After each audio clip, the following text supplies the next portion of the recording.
Hello, YouTube. All right, I'm still using my phone. I'm still not editing my videos. I hope I can be clear enough. So I just want to give you some updates since the last time. I have a few things to talk about.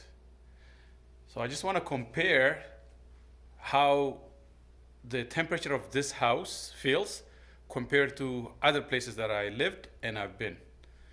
So when I was living in a house where the air is forced air, they call it. So they take it's a machine, the furnace takes air, heats up the air, and then circulates it through the house, right?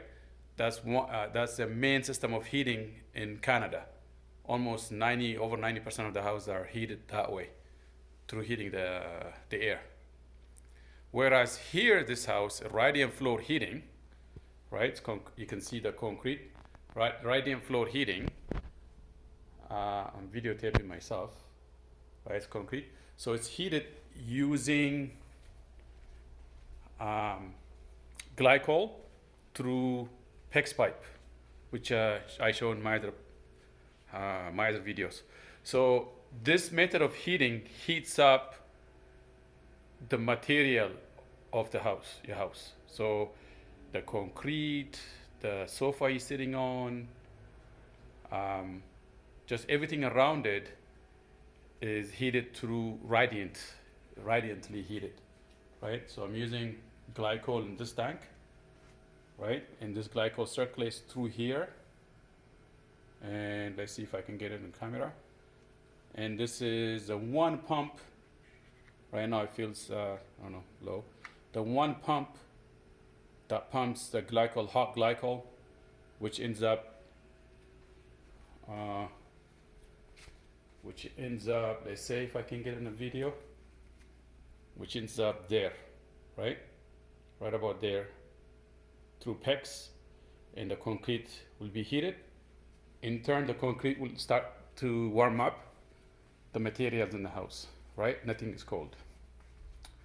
Like I said, everything you touch doesn't feel cold, including the sofa, the furniture, everything else. Don't mind me, I just moved in. This is temporary living. And hopefully when I finish the constructions upstairs, it will look much better. Okay, so recently I was in a hotel overnight. So this is what reminded me to do this video. So in this hotel, when it's in Quebec. So Quebec, they love low temperature, like cold. I have a buddy from Quebec. He has to have the house at 18 centigrade, right? 18 centigrade for me is very cold. Okay, so I shouldn't say that. It depends where 18 centigrade is cold. So in this house right now, it's at 20, right? 20 centigrade. Right now at 70, if I can show you here, it's at 70. So you can see the concrete is at 82. This is reverse because I'm front videotaping it. Concrete floor is at 82. The house is at 70. Like a few minutes ago, it was at 68. So if I were to compare that in Celsius, that was in Fahrenheit. So in Celsius, I just wrote it down here. Let's see if I can have it. So I wrote it down here. So in Celsius, oh man, trying to keep this video going while I'm showing you something. Okay, here you go. So in Celsius, oh, this is reversed, so I can just read it. So 68 is 20 Celsius. You can do the calculation on Google if you want. But 69, 20.5, 70 is 21. 71 is 21.6, 72 is 22. 73, which is the highest I ever had in this house, is 22.8. 22.8 is the highest I had. So my temperature settings at previous house I was keeping it at 24 Celsius, and that a lot of times we feel cold. 24. Sometimes we raise it to 25. That's up to 80 in Fahrenheit, right? But here, if I keep it at 68, I still feel comfortable. The reason why, it's not the air that gets heated, it's the material around me that gets heated, which makes me feel okay. Like room temperature is at 20, 21, which is okay, 21 Celsius. I'm mixing up Celsius with Fahrenheit. So this hotel I was staying at, when we entered the room, it was at 13 centigrade, right? 13, and we raised it. We raised the temperature up to 24, and we were still feeling cold. Why? The comfort that we were using, the sheets, the bed sheet, the bed comfort, all that was still cold, hence making us feel cold, more cold, because everything around us, the floor was cold. So even though the room temperature is at 24 Celsius, we still were feeling cold because the other materials had not caught up to that temperature, 24. And so the air around us is very hot, but we still feel cold. The floor is cold, the blanket's cold, the sheet is cold, everything's cold. And we feel cold, right? Because the material, it takes forever to heat up, okay? So in this house, the concrete heats up, it takes forever to heat the air, but once the concrete heats up and it brings it to temperature of like 18, you won't feel cold because everything around you is warm. But the air is at 18 Celsius, right? Most of the time, like at 67, I don't feel cold. 67 Fahrenheit, which is around 18, I think 19 Celsius. 67 Fahrenheit, I don't feel cold. 68 Fahrenheit, I don't feel cold. I mean, even less, 66, I don't feel cold. You know? So the best temperature I feel good about it is around 70 Fahrenheit. So nothing beats the system of heating your house using radiant floor heating. Nothing beats it. I compared it with all other ones, nothing beats it. What is the drawback? What is the only thing that's not good when you're doing radiant floor heating? You cannot lose the air. So sometimes when we open the windows, the air leaves. As soon as the air leaves, within a few minutes, the temperature drops from 72 last time. Right now it dropped from 72 to 68. It dropped, and it takes long time to go up 1 degree, especially when it's very cold outside. It takes sometimes to go 2 degrees. It could take a day, right? To bring the house 2 degrees up, it could take a day or two, right? Like so that means you have to zone it. So zoning it, so right now I only have one zone for the house, and it's taking forever to go up 1 degree. But once I zone it, it will be much quicker to go up in degrees. And once I zone it, every room has its own heating, its own radiators. Upstairs, I'm planning to put radiators, right?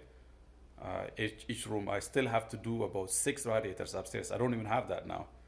I have nothing upstairs. So all the heated, all air that's heated goes up. It's 10 feet up upstairs, 9 feet up here, right? 10 feet upstairs. That's a lot of area to heat. So only the concrete is heating this entire house, right? In one zone. That's why it takes a long time, like to go up 1 degree. But once I have radiators in every room, that's not gonna happen. It's gonna be much better, much quicker, much efficient. So opening a window is not good. So along with this, you have to have what's called HRV, which I plan to install. HRV is like, if you think of it, is the lung of the house, right? It breathes for you, right? You put HRV in the house, it takes the bad air out and it brings fresh air in. And so I plan to put HRV, which I don't have now. I'll do it. With efficiency of these days houses, you don't need a bigger duct system. Like, so you don't need ducting. So this ducting, it doesn't have to be 12-inch. So for me, the ducting for HRV is gonna be 8-inch. 8-inch the main trunk, 4-inch for the branches, right? So 8-inch can easily fit through this joist, right? Just through this joist, 8-inch can easily fit. So I'm gonna run through this beam, close to this beam, one 8-inch trunk, and then I branch it off. Okay, so well, I asked the city, the inspector, so I constantly talk to inspectors inspect this place, and that's how I'm allowed to live in it, and I'm a DIY guy. I don't know. I'm only watching YouTube and learning it. I don't know much. So when inspectors come here and they check, so I asked the inspector, why can't I just use PVC or ABS for my ducting system? Because I can go 6 inch now, right? I wanted to use 6 inch for the trunk and then 3 inch for the branches, which I can do that. But the code says use not ABS but the metal sheet, right? The duct metal sheet. So I have to use metal sheet, which I don't like working with that, cutting it and stuff like that. If I were to use PVC or ABS, it would be much better, but I'm not allowed to use that. So I have to use what do you call it? Metal sheet. So I don't know how long is that gonna take me, but I'll check. So here you go. So my final point is nothing beats heating a house using radiant floor heating system, but along with it, you have to have HRV, and also it has to be zoned.